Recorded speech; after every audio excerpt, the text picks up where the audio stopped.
자, 보도록 할게요. 제 무효와 취소의 문제가 나와요.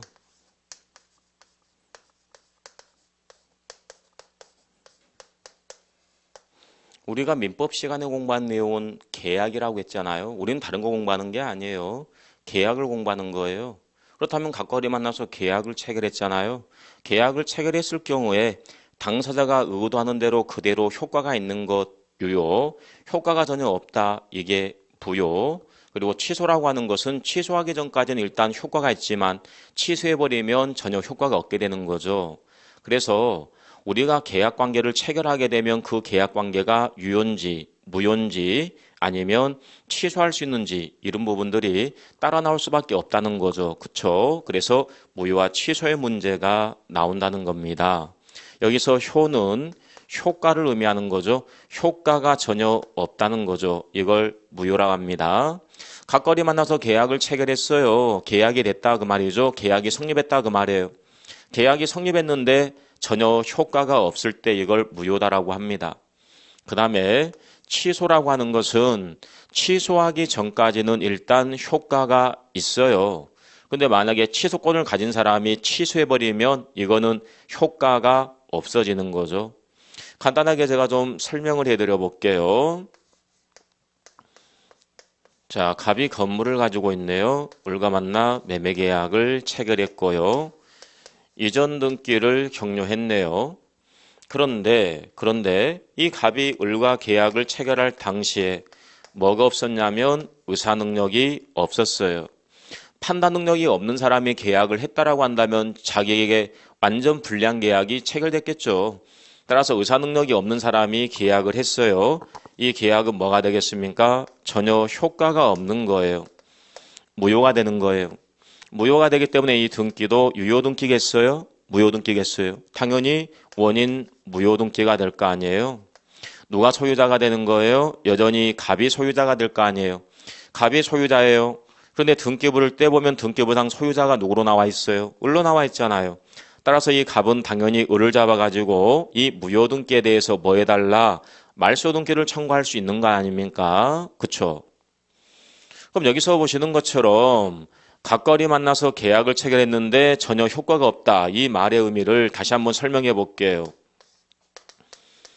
둘이 만나서 매매계약을 체결했어요. 청약과 승낙이 합치가 됐다는 거예요. 계약이 됐네요. 계약에 따른 효과가 나와요. 그래서 갑은 을에게 소유권을 이전해 줘야 될 의무, 을은 대금을 지급해 줘야 될 의무, 이게 나온다라고 했잖아요. 이게 발생한다라고 했어요. 당사자가 의도하는 대로 이렇게 효과물이 나왔을 때 이 매매계약을 유효다라는 표현을 쓰는 거죠. 권리와 의무가 나왔을 때 그걸 유효다라고 하는 거예요. 그런데 둘이 만나서 계약을 체결했어요. 그런데 이 사람이 의사 능력이 없다 그 말이죠. 의사 능력이 없다라고 한다면 효과 자체가 전혀 없습니다. 무효입니다. 무효다 이 말의 의미는 각거리 만나서 계약을 체결했지만 매도한 사람 소유권 이전 의무가 없고요. 매수한 사람 대금 지급 의무가 전혀 없다는 거죠. 이걸 우리는 무효다라는 표현을 쓰고 있네요. 그래서 무효기 때문에 갑은 을에 대해서 소유권을 이전해 줄 필요가 없는 거죠. 그럼에도 불구하고 이미 이전 등기가 되어 있다. 그럼 이 계약은 무효니까 이 등기도 원인 무효 등기가 되는 것이고 여전히 갑이 소유자. 그래서 이 갑은 을을 상대로 해서 말소 등기를 청구할 수가 있는 거 아닙니까? 그런데 이 을이 자기 앞으로 등기가 되어 있으니까 또다시 병과 만나서 매매를 했고요. 자, 이 사람은 당사자가 아니잖아요. 계약의 당사자는 갑과 을이었고요. 이 사람 제3자라고 하고 제3자 앞으로 등기가 되어 있다는 거죠. 이때 이 제3자 병이 과연 소유권을 취득할 수가 있을 것인가? 우리 지난번에 공부했죠. 매매계약은 승계취득입니다. 앞에 사람 걸 이어받는 거죠. 앞에 사람 걸 이어받는 건데 그대로 이어받는 겁니다. 이전되는 겁니다. 소유권자가 을에서 병으로 바뀌는 거죠. 이걸 이전적 승계다라고 했습니다. 이전적 승계의 가장 큰 특징은 동일성 유지였습니다. 앞에 사람이 소유권자였으면 뒤에 사람도 뭐가 되는 거예요? 소유권자. 앞에 사람이 무권리자였다. 뒤에 사람도 무권리자가 되는 거잖아요. 그렇죠? 그러면 이 등기가 무효등기니까 이 사람은 권리자예요, 무권리자예요? 무권리자가 될 거 아닙니까? 무권리자. 이 사람은 소유자가 아니라는 거죠. 자, 무권리자 지위를 이어받는 거예요. 무권리자 지위를 이어받기 때문에 권리를 취득할 수 있어요, 없어요? 없겠죠. 그런데 이거 한번 해볼까요? 자, 이 병이 을과 거래할 때 뭘 확인했겠습니까? 우리가 부동산 거래할 때 뭘 확인합니까? 등기부 확인하잖아요. 등기부 떼어봤어요. 등기부 떼어봤더니 소유권자가 누구로 나와 있습니까? 을로 나와 있잖아요. 그래서 이 병은 등기를 믿고 거래했습니다. 이 등기 무효등기인데 무효등기란 사실을 알겠습니까? 모르겠습니까? 모를 거 아니에요. 어떤 사실을 몰랐다라고 했을 때 우리는 선이라고 했잖아요. 자, 이때 이 병이 선일 경우에 과연 보호받을 수가 있을 것인가? 이게 문제가 되는데요. 만약 이 사람이 보호를 받는다라고 한다면 이 사람은 소유권 취득하겠지만 반대로 이 사람이 지금 소유권 날아가는 거 아닙니까? 그렇죠. 이 사람을 보호하게 되면 이 사람이 보호를 못 받게 되는 것이고 이 사람이 보호를 받게 되면 이 사람이 보호를 못 받게 되는 것이고 아무튼 어느 한쪽은 죽을 수밖에 없습니다. 그렇죠. 그러면 누구를 더 보호를 해줘야 되겠습니까? 믿고 거래한 사람도 보호 가치는 있지만 의사 능력이 없는 사람은 사회적 약자입니다. 가장 보호를 받아야 된다는 거죠. 따라서 설령 이 사람 선이었을지라도 보호를 받을 수 없다. 즉, 이 갑은 이 계약이 무효다. 라고 한다면 이 무효를 가지고 선의의 제3자에게도 무효를 주장할 수가 있죠. 그 누구에 대해서도 무효를 주장할 수가 있는 거죠. 이런 무효를 절대적 무효다라는 표현을 쓰고 있네요. 그 다음 이걸 한번 비교 한번 해볼까요? 둘이 만나 매매를 했네요. 매매를 했고 이전 등기를 격려했어요. 근데 이 둘 사이 계약이 진짜가 아니라 가짜예요. 가장매매. 네. 채권자가 경매를 들어오려고 하니까 가짜로 매매를 했다는 거죠. 짜고 거짓말을 했다는 거예요. 가장매매 했다라고 한다면 짜고 거짓말을 친 거니까 둘 다 보호할 만한 가치는 없죠. 따라서 이 계약은 뭐가 되는 거예요?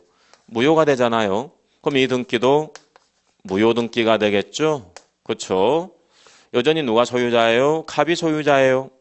따라서 이 갑은 을을 상대로 해서 당연히 말소 등기를 청구할 수가 있는 겁니다. 그런데 아직 말소 등기가 안 되어 있네요. 그래서 여기 제3자 병과 또다시 매매를 했고 이전 등기를 격려했습니다. 그렇다면 여기서 이 제3자 병이 소유권을 취득할 수가 있을 것인가? 이게 문제가 되는데요. 생각 한번 해보세요. 가장매매 계약은 무효입니다. 이 등기는 무효등기입니다. 따라서 이 을은 권리를 취득했어요? 못했어요? 못했잖아요. 이 사람은 권리자가 아니라 뭐가 된다? 무권리자가 되는 거죠. 무권리자. 그러면 이 사람은 무권리자예요. 무권리자 지위를 그대로 이어받습니다. 무권리자 지위를 그대로 이어받기 때문에 이 사람 있죠? 이 사람 권리를 취득할 수 있어요? 없어요? 권리를 취득할 수 없는 거 아닙니까? 그런데 만약에 이 사람이 선이었어요? 만약 이 사람이 선이었습니다. 을과 거래할 때 이 등기, 무효등기임을 몰랐습니다. 이때 과연 이 사람 보호받을 수가 있을까요? 항상 그걸 따져보라 하겠습니다. 과연 누구를 더 보호를 해야 될지 이걸 생각하시라 했죠? 그럼 이 사람 같은 경우는 가짜로 계약했다. 거짓말했다 그 말이에요. 가짜다 그 말은 진짜가 아니라 거짓말이다 그 말이잖아요. 이 사람 거짓말한 사람 보호할 만한 가치 없잖아요. 하지만 이 사람은 선이 믿고 그랬으니까 보호 가치가 있어요 없어요? 있잖아요. 원래 무권리자 지위를 이어받게 되면 설령 선이라도 보호를 못 받는 것 이게 원칙이라고 했어요.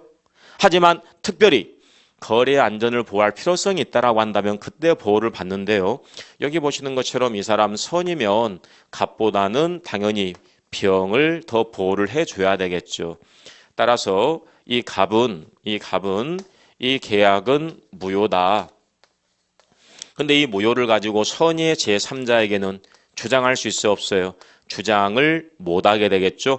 이 둘 사이에는 무효지만 이 무효를 가지고 선의의 제3자에게는 주장할 수 없다. 이걸 상대적 무효다라고 하죠. 그럼 이건 뭐라고 하겠습니까? 모든 사람에 대해서 다 무효를 주장할 수가 있다. 이걸 절대적 무효. 이것을 뭐란다?